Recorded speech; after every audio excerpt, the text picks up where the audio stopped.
Welcome back to Auto Tech, where we explore the latest and greatest in the world of high-performance cars and bikes. From Royal Enfield, all offered at one of their typically tempting price points too. But does it ride as good as it looks, and is it now the retro scrambler to buy in 2025? Well, Fowlers here in Bristol have been kind enough to lend me their demo for the day, and so let's take it for a spin.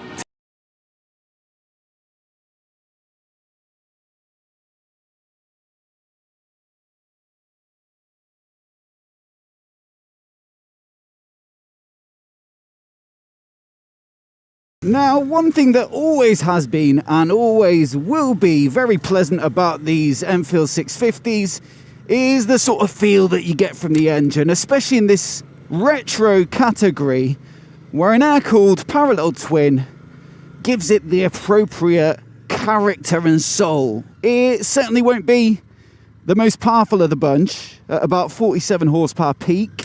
And it's not necessarily a featherweight bike, so, you know, acceleration's going to be limited, especially when the speed gets up. But one could argue slightly old school performance figures suit these slightly old school looks. Now, despite not being super powerful, there's still plenty to like about this engine. There's enough torque there to feel satisfying, there's a nice light action at the clutch. I like the chunky levers too, and they're adjustable, which is a nice inclusion at this sort of price. The gearbox is reassuring and precise with no real ambiguity, and the sound at the exhaust isn't too bad either.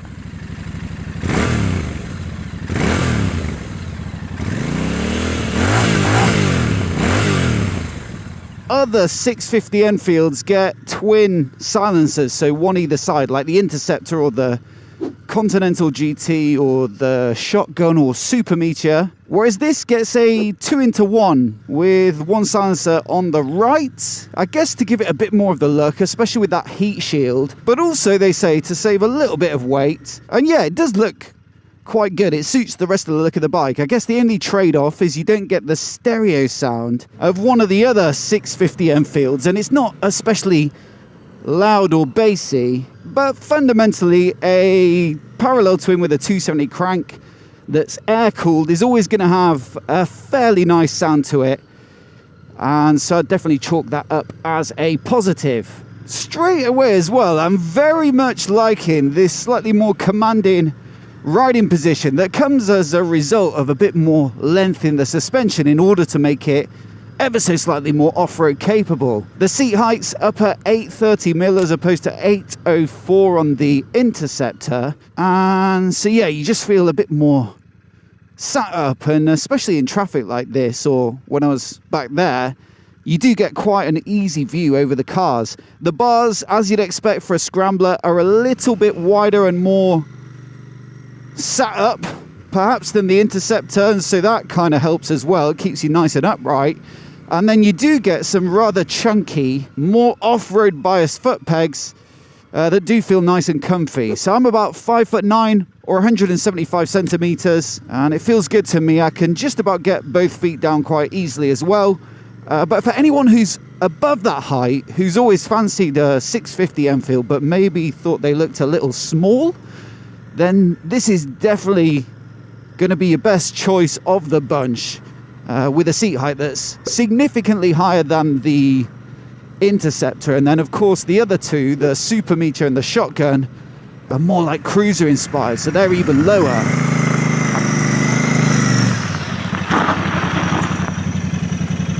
Now, another potential advantage, let's say, of this bike, because it kind of depends where you stand on tech, is in the cockpit with the TFT dash as opposed to the analog clocks that you'll find on the rest of the Enfield 650 lineup. Now, it is still a fairly simple bike. There's no traction control, no riding modes. You can switch off ABS at the rear with the button on the switchgear there, and so don't expect loads of menus and customization and things like that. But what it does give you is a few different layouts, automatic switching between a light and dark theme depending on the conditions, and also perhaps most importantly, some connectivity features like navigation using the Royal Enfield app and also using your phone for stuff like calls and media. I guess they have tried to please both camps in that they've styled it in a sort of semi-retro way. It's in a round housing, it's got the right fonts and layouts, but still with those more modern day capabilities within. And so yeah, I guess they're hoping that they've struck the right balance with this one.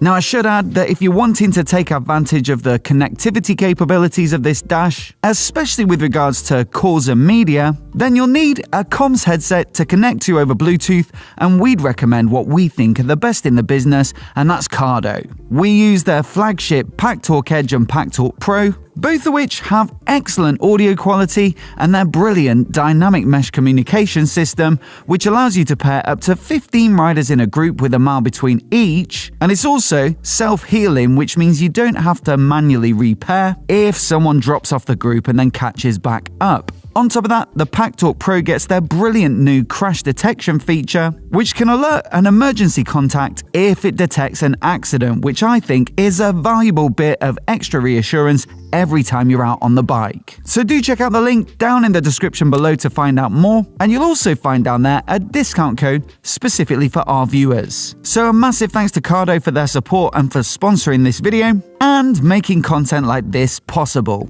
I think I'd also say as well, given that you're paying just 300 or 400 quid more than an Interceptor for this bike, you know, some of the upgrades to the chassis look pretty good on paper anyway. The regular right way up fork of the Interceptor makes way for a Showa upside down fork, and they've also given the fork and shock a little bit more travel to make this bike a touch more versatile, and of course that gives it more ground clearance as well. Then you've got a 19-incher up front instead of the 18 of the Interceptor, which should help it to roll a little better on gravel and light trails, and they're shod with what you'd say are probably mainly road tyres, but with a little bit of off-road ability in these MRF, well, they look like Pirelli Scorpion Trails, but yeah, they're MRF's version. Then with a slightly longer swing arm for a touch more stability, a beefed up headstock so it can take more impacts off-road, and a little bit of an upward flick to the subframe as well, which is more for styling than anything, I guess. You know, you do have a bike that's built to be a bit more capable off-road, but I'm not necessarily convinced that that's a good thing.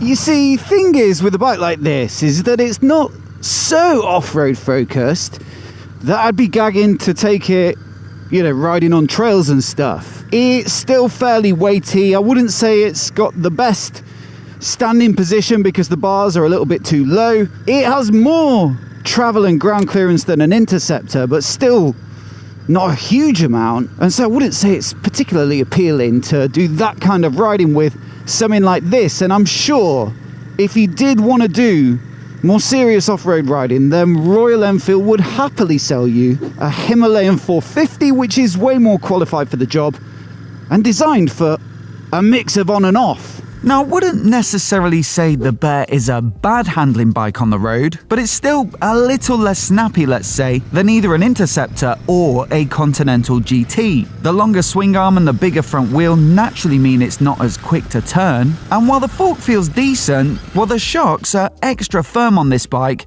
and so it's really quite harsh over lumps and bumps in the road. Then, the tyres, well, they feel alright, but with a fairly blocky tread pattern like that, well, they're never going to feel as smooth or sticky as proper road tyres. It's not just Royal Enfield as well. I had the exact same conclusion when I rode the Triumph Speed 400 last year and the Scrambler 400X. The Scrambler is not a bike that you'd look at and say it's, you know, an aggressive rally bike, and yet on the road it's just not as exciting to ride as the Speed 400. Now, that doesn't all mean that you shouldn't buy a Bear 650, because I think there's a lot to be said for it. It looks fantastic, the price is very good as well, and it is pleasant enough out on the road. But yeah, the key reasons to buy it over an Interceptor are more so the more spacious ergonomics, perhaps the TFT dash if you like that sort of thing, and that little bit of versatility for gravel roads and things like that. But for a lot of people, if you're honest with yourself that you'll be pretty much entirely riding on the road, then I'd say the Interceptor is probably the better purchase.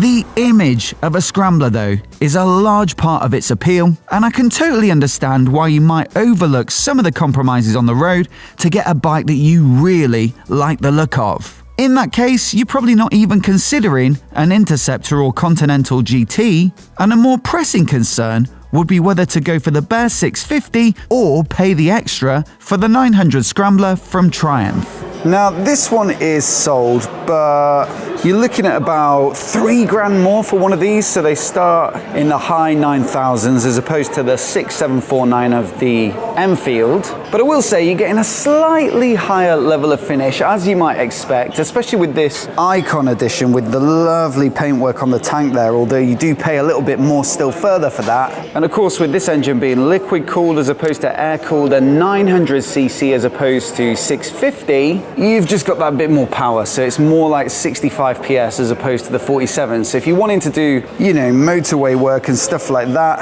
then this bike is going to feel more capable and more relaxed, let's say, at 60 and 70. It's also much lower in the seat. I think this is 790, so really low and accessible. So one to look at if you want a retro Scrambler but you're not particularly tall. And then also, while it is an analog clock in the cockpit here, you do actually get traction control and a couple of riding modes. So in some ways the tech is simpler, in some ways, you know, it's a little more modern. Another plus for this bike as well is that the shocks are pretty cushy, so if you're looking for a comfy bike, this will do a better job. But I think for a lot of people it's going to depend on what your budget is, and of course if you pay more you're going to get more performance, a few more techie features and better finish. If, however, 6 or 7 grand is your absolute maximum, then it has to be said the bare 650 is a heck of a lot of bike for the money. The looks are fantastic, the engine feels soulful, and the dash is a nice bonus if you like that sort of thing. All round, it's probably the most authentic feeling retro Scrambler you can currently buy, and while the handling might not be razor sharp, and the shocks might need upgrading, well, assuming you're alright with that, then it's a great bike for the money that I'd at very least recommend a demo on. As always, I'd love to know what you think of the bike, so do let me know down in the comments below. And if you want to see our pick of some of the other best retro Scramblers on the market, then I'll put our list on the screen now so you can give it a click and give it a watch in case you haven't already.